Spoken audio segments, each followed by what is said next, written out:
Now I want to take a moment to talk about how you're going to dry your hair once you're out of the shower. I try not to brush my hair when it's wet because there's too much pulling that happens on the wefts. So what I will do is I will dry my hair in my regular towel, and then typically I will use a microfiber towel. We sell these at the salon. Isles makes a great one. It has a little button in the back.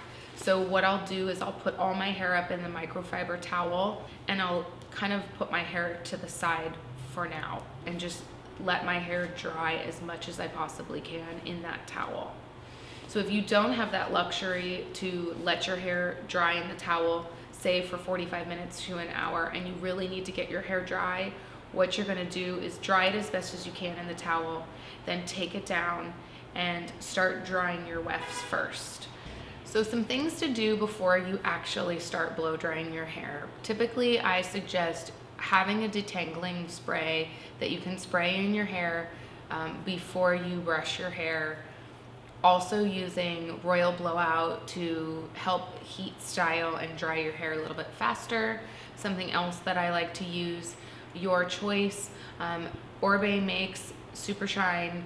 It's a cream. You can work it into the hair.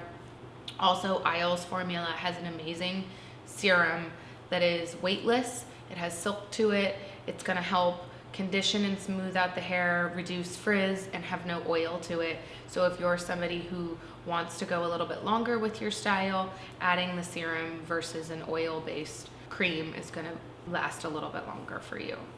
So what I tell people, you might want to section off your top row and your bottom row so that you can really get in between your wefts when you're drying, and that just might save you a little bit more time. I use a Dyson dryer. It cuts my drying time in half.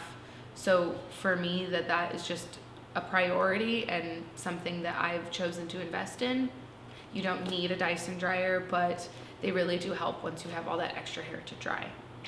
So then I'm gonna go through and I'm gonna dry each piece of hair pretty much just with the heat and not necessarily use a brush.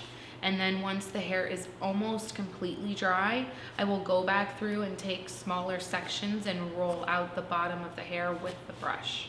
That way I get a little bit of a smoother finish on my ends and didn't have to over manipulate my hair with the brush until the very end. So that way you aren't over processing or over drying your extension hair.